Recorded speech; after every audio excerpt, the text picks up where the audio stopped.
quelqu'un qui t'oublie dès qu'il n'a plus besoin de toi? Si tu as déjà ressenti cela, alors cette histoire est pour toi. Parce que parfois, la vie nous enseigne ses leçons les plus difficiles à travers les personnes auxquelles nous tenons le plus.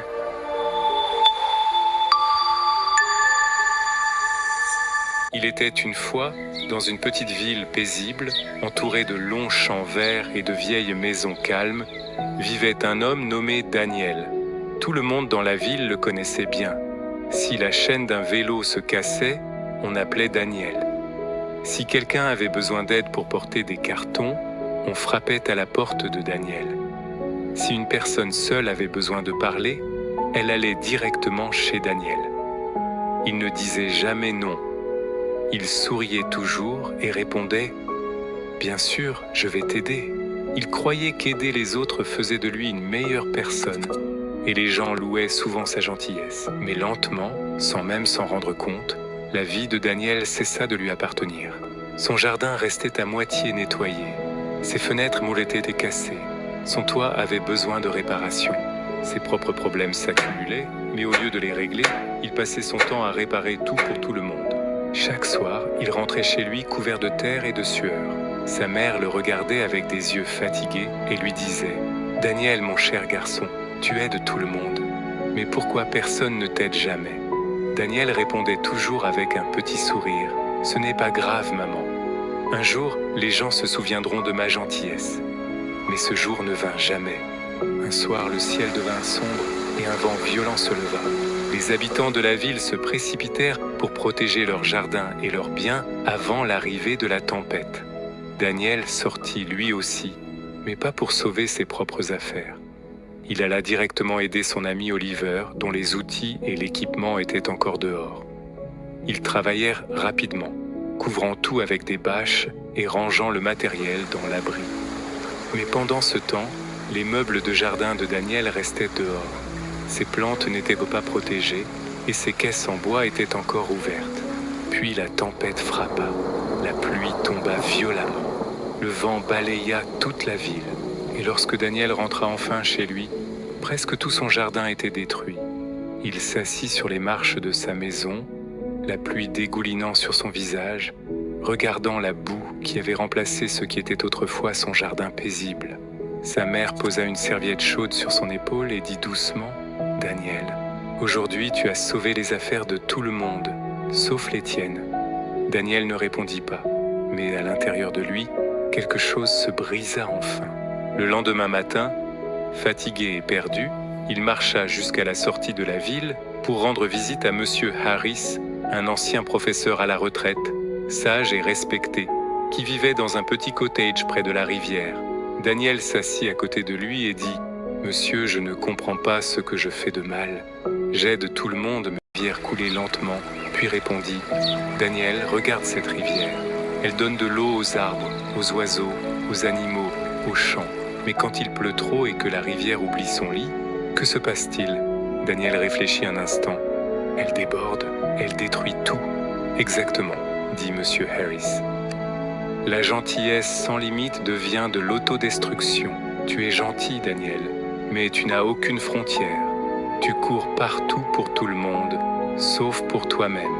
Tu crois que dire non est mal, mais parfois, dire non est la forme la plus honnête de respect de soi. » Puis il ajouta « Pendant les 7 prochains jours, ne dis pas oui immédiatement.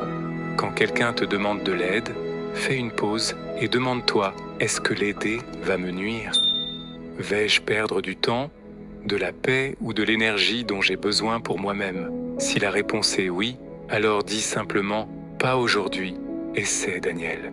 Tu verras ce qui se passera. » Le lendemain matin fut différent. Vers midi, Oliver arriva en courant.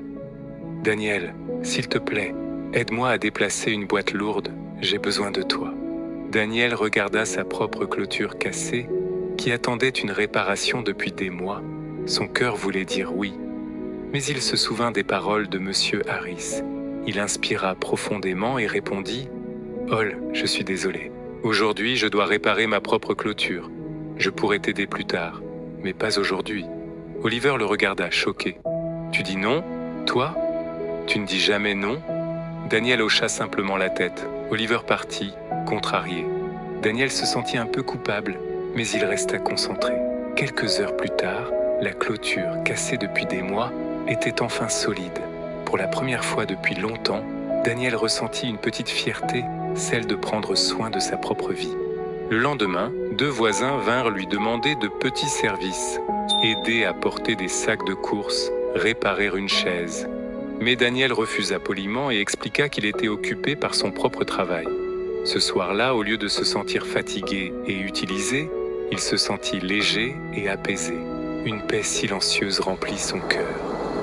Au 4e jour, le ciel devint de nouveau gris et une autre forte pluie s'abattit sur la ville. Cette fois, le toit de Daniel commença à fuir.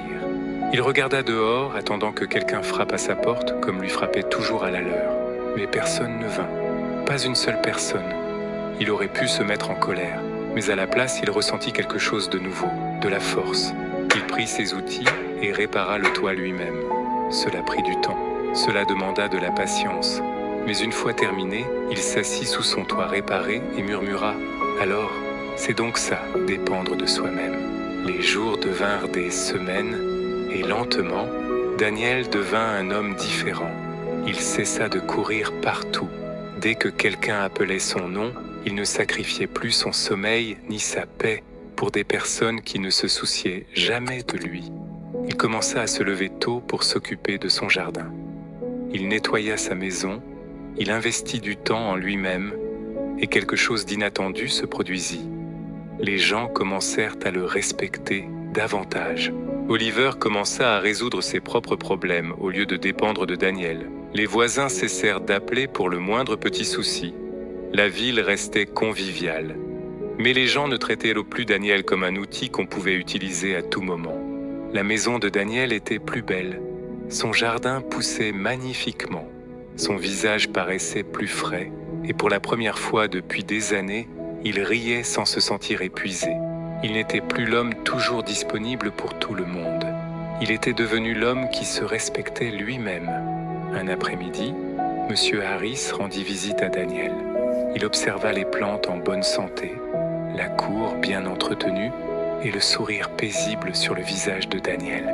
Il demanda doucement « Alors Daniel, le monde s'est-il effondré quand tu as cessé de dire oui à tout le monde ?»